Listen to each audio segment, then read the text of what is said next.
I have a son. I'm happy.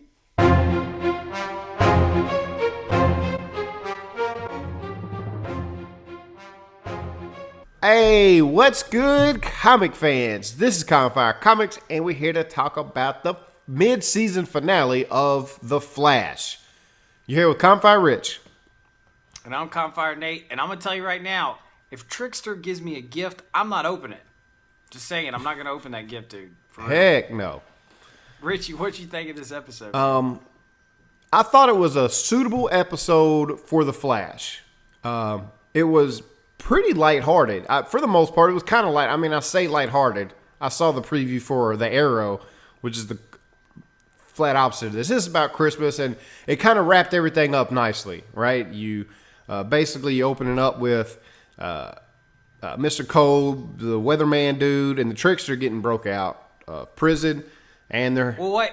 Let me ask you something real fast, because this is something that it took me a while to get to. You know, at the very beginning, where you had the whole Zoom chasing Wells down, which was at awesome. The very beginning. Did you think that was like a dream? Because I'll be honest with you, I didn't think that really took place until later. I thought that was a dream or something, because it's happening, and dude's sitting there, and I'm like, did this all just take place like downstairs where everyone's like not paying attention? I thought, apparently it did. Dude, I thought it was foreshadowing. Or in the future. Like, I thought it was something that happened, and then they went back in time, and the show was going to lead up to that event. They never went back to it, and it wasn't until after the show was over. I was like, wait a minute, what happened to that really cool scene with Zoom? And I was like, oh, he talked to Wells, which we'll get into about the whole dynamic between Zoom and Wells throughout this episode. But I thought it was really cool, and then I was like, why is Wells actually trying to run away from Zoom? I know. I thought that was kind of funny too. I was like, dude, it made for a cool scene, but it did. But it's like, what are you gonna do? Where are you gonna run? You know what I'm saying? I mean, I thought I'm not gonna lie to you. This Wells or Harry, he's bad A, because dude, he runs away and then he slides into the room, grabs the gun, and turns around. Dude, it looked like an action flick. That fool did the Call of Duty. He did the Call of Duty boost slide with the gun, turn around. Exactly, and he turned around on him, and then he just picked him up and was Look, I thought it was a really cool scene, but I was laughing. I was like, he might as well moonwalk down the hallway, because there's no way he gets to whatever he's trying to do. It's not going to work. There's no way to get away from him. I mean, but it was fun. I like that part. But like you were saying, like that was so fast at the beginning, and then immediately goes to Weather Wizard breaking out, Captain Cold and Trickster. And I thought it was kind of funny while they were talking. He's like, well, why'd you break me out? And he was like, well, I owe you one. Yeah. And I was like, and you're crazy. Right. And he's like, but that's a good thing. And of this entire episode, man, just seeing Mark Hamill play the Trickster was fantastic. It was good. I mean, for it was like all these Star Wars fans like, where's Mark Hamill? I'll tell you where he's at. He's playing the Trickster on The Flash. That's what he's doing, because you've been wondering where he's at. There he is. Yeah. And he's so good at it. He calls upon that Joker voice, so you get this kind of Joker voice thing, and he acts all crazy and stuff. And I'm just like, man, he's so good at this. I mean, he plays a really good crazy person. Yeah, he did good, and man, just cold blooded. Like, he's that scene where he's a Santa Claus. A kid bumps up, he's like, I want an iPhone, an iPad, an iTouch. He's like, whoa there, Greedy. That's a little steep for Santa's pockets, but here, have this bomb instead. And you see the dude's handing out. Y'all realize how dark that, like, I say it's a lighthearted show, that's why I said kind of. They handed out bombs to kids on Christmas. Yeah.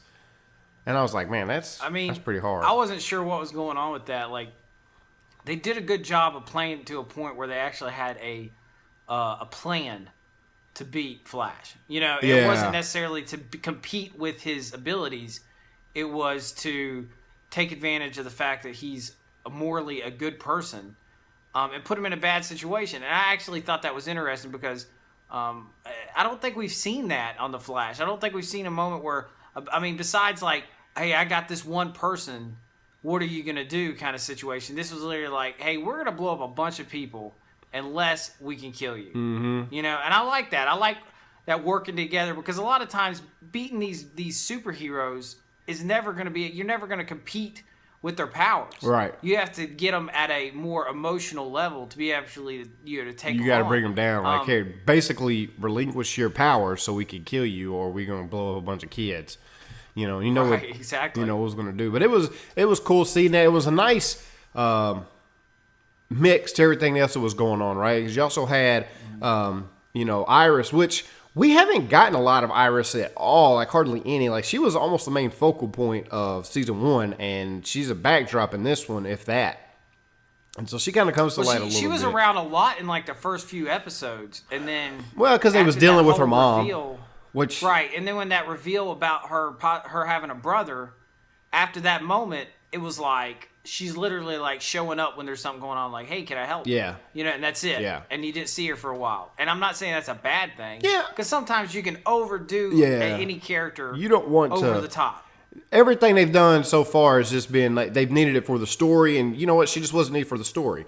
They needed her in this one, and so you got to deal with Wally West. She tells Joe he's got a son. Pretty emotional part, with him. Again, the comparison with him, Barry being his son and stuff, and I mean you could imagine you got a son out there. So we hit on that a little bit, and then we'll go to the Dr. Wells. Oh, first let's talk about Jay Garrick and the scientist chick. And Cisco's like, the first time you see Cisco in this, he's just like, oh my God, just kiss already. And he's sitting every time they were this awkward, like strange situations, and he was just there to point out every single thing that we're all thinking. And it was hilarious. Yeah. I mean, again, perfect comedic timing, perfectly mixed in that it doesn't feel like it's forced into the show. And I was He's like, this is just painful to watch. And you know what? This is funny. I've never seen more awkwardness from adults when it comes to female to male relationships. Like, it is crazy how awkward they make these characters seem. The only one that's not awkward is Cisco. And he's the one dude you thought, I mean, you got Jay Garrick. I mean, look at this dude. He's like, he's a big scientist dude. He's strong. Like, why is he feeling uncomfortable? Barry, he's the Flash, so why is he feeling uncomfortable? Like, all these people have these weird, and they all like each other. Like, it's obvious that they each like each other, and they know it, but they're still, like, confused. Cisco's the only one that's like, yo, you see this chick over here selling baristas? What you doing tonight? You want to go out? Like, he just put it out there. I thought that was funny. Yeah, it was funny. I like that. You had them going back and forth, basically, as far as where they like each other. Well, and another thing, before we get to the whole Wells kind of the big deal at the end, there was the big deal with Patty Spivot and her wanting to kill Weatherman.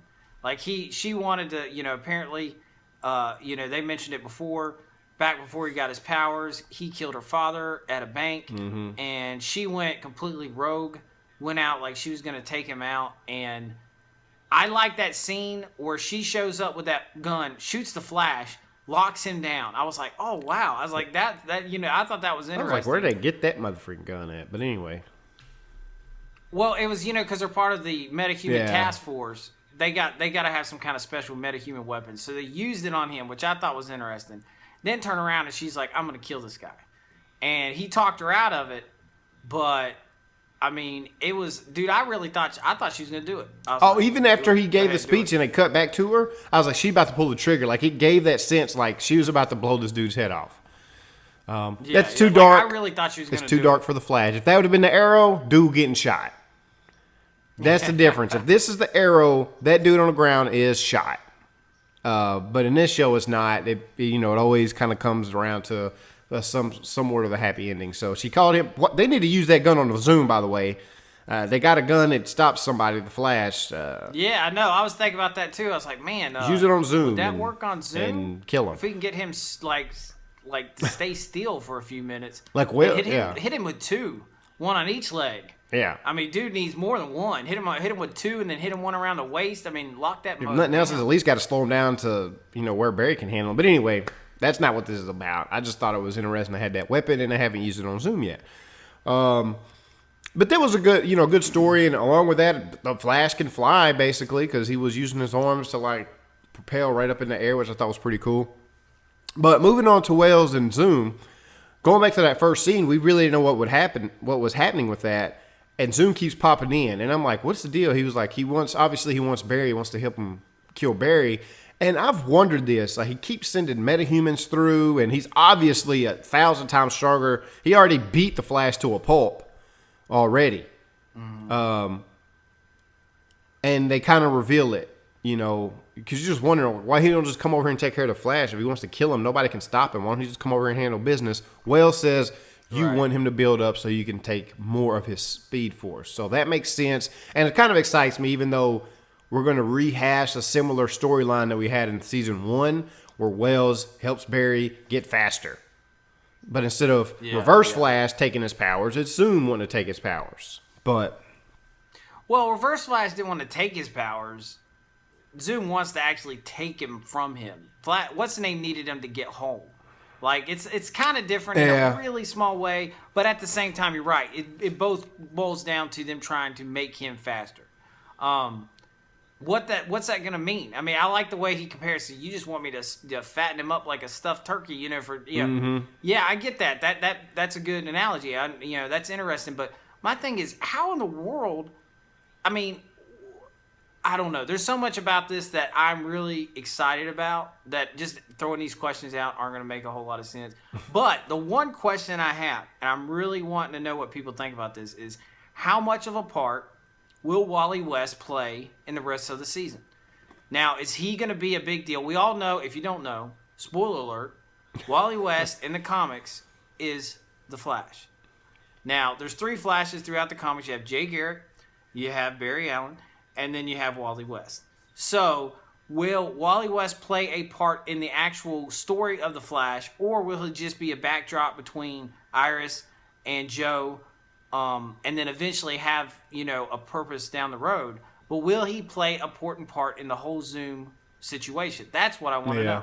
That could be interesting with that. I don't know if, like, maybe Barry does such a good job as the Flash. Like, we're definitely not ready for a new Flash. Like, for somebody to take over a mantle, that's obviously not going to happen. But remember, maybe he gets a sidekick. No, I mean maybe. Remember, I don't know. Wells has that serum. Oh, that would be interesting to see what's the name get a hold of that serum and have the abilities, but not for, you know, Wells don't care. Kinda. And he's the type of dude to be like, you know what, Jay? You saved my life, and you said if I wanted to thank you to keep that serum away from Barry. You didn't say nothing about Wally West. Here you go, Wally West. Help me take out Zoom, and together with you and the Flash, y'all can do this. So it might be like a scene, and that would be cool if that come to fruition. So I don't know. It was cool. Like you mentioned, you had all 3 Flashes in the house at the same time, and you had that ornament, that Flash ornament. Man, that's kind of a cool ornament, man. I might try to see if I can find one of those.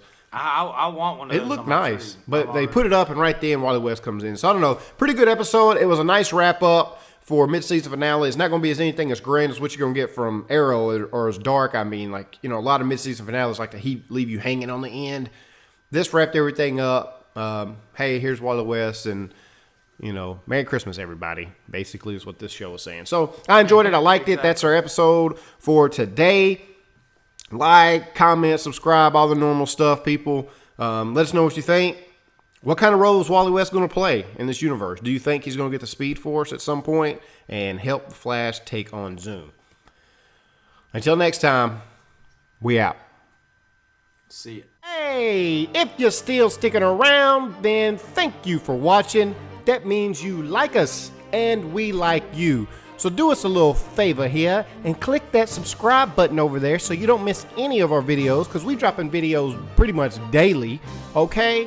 And then click this video up above my head and watch that if you haven't already, because it's awesome too. All right? Yo, man, Campfire Rich is out. Peace.